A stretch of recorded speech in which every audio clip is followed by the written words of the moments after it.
How to get Xbox Live.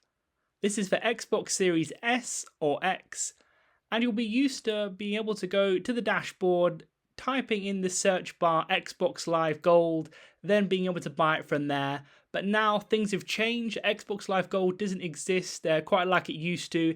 It's actually changed now to Xbox Game Pass Core. So that is going to be what you want to get. So you can go ahead and type that in the search bar, Xbox Game Pass Core. Then you can go ahead and buy that, and that's basically going to be the same thing as Xbox Live Gold. It will allow you to play the games that you'll most likely want to play with the Xbox Live Gold features to be able to play online. Also, there's another option, it's Game Pass Ultimate. It's slightly more expensive, but you do get other games in with it. So you've basically got two different options for Xbox Live Gold. Buy Xbox Game Pass Core, that's the cheapest version, or the more expensive one, but with more added features, as you can see there. That's option. Whichever one you want, go ahead and click join now, put in your details, pay for it, etc. Then it will work the same as Xbox Live Gold. Leave a like on the video for help and subscribe for more helpful videos.